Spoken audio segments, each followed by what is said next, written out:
tahu tidak bahwa ada loh fenomena alam yang sangatlah indah yang terletak di bagian bumi, bagian kutub utara dan kutub selatan.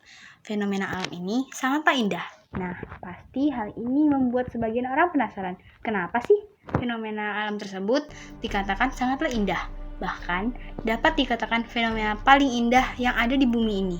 Aurora borealis adalah sebuah fenomena yang hanya dapat kita lihat di belahan bumi bagian kutub utara dan kutub selatan. Beberapa di antaranya yaitu terletak di Fairbanks, Alaska, dan beberapa lokasi di Kanada Timur, Islandia, dan Skandinavia Utara. Tapi sebenarnya gimana sih proses terjadinya aurora borealis? Karena pastinya setiap fenomena alam yang terjadi di dunia ini memiliki proses terjadinya, bukan? Nah, mari kita bahas lebih lanjut mengenai prosesnya. Ternyata, faktor utama yang menyebabkan terjadinya fenomena aurora borealis adalah matahari loh. Emangnya, kenapa matahari bisa terlibat?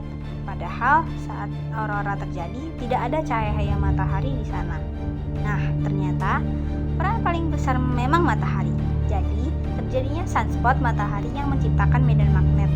Nah, karena dia tidak kuat akan tekanan arusnya, maka sunspot itu memuntahkan kandungan energi yang menjadi arus proton dan elektron. Nah, itulah yang disebut angin matahari.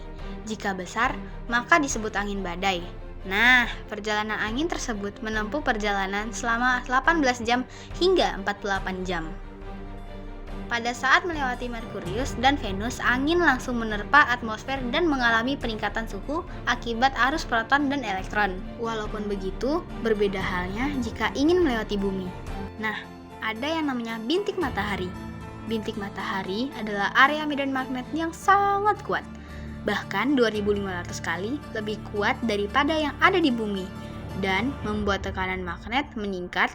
Tetapi tekanan atmosfer yang menurun karena medan magnetnya menghambat aliran gas yang baru. Interaksi ini terjadi dan menyebabkan lepasnya sejumlah energi lewat ledakan matahari dan badai besar dan dikenal sebagai massa corona. Pada saat angin matahari menerpa atmosfer, partikel-partikelnya dibelokkan dan ditarik di kutub. Nah, partikel yang ditarik di kutub itu akan bertabrakan dengan atom-atom yang ada di atmosfer. Nah, reaksi proton dan elektron yang bertabrakan dengan hal tersebut dapat dilihat dari visual melalui pandar cahaya yang berwarna-warni di langit, atau yang kita kenal sebagai aurora.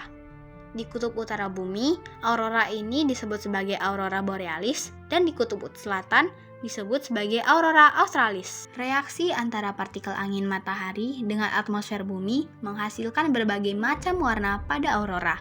Perbedaan warna ini dipengaruhi oleh jenis atom yang berinteraksi dengan proton dan elektron. Mengingat pada ketinggian-ketinggian tertentu, jenis atom penyusun atmosfer tidaklah sama. Pada ketinggian di atas 300 km, partikel angin matahari akan bertabrakan dengan atom-atom hidrogen sehingga terbentuk warna aurora kemerah-merahan.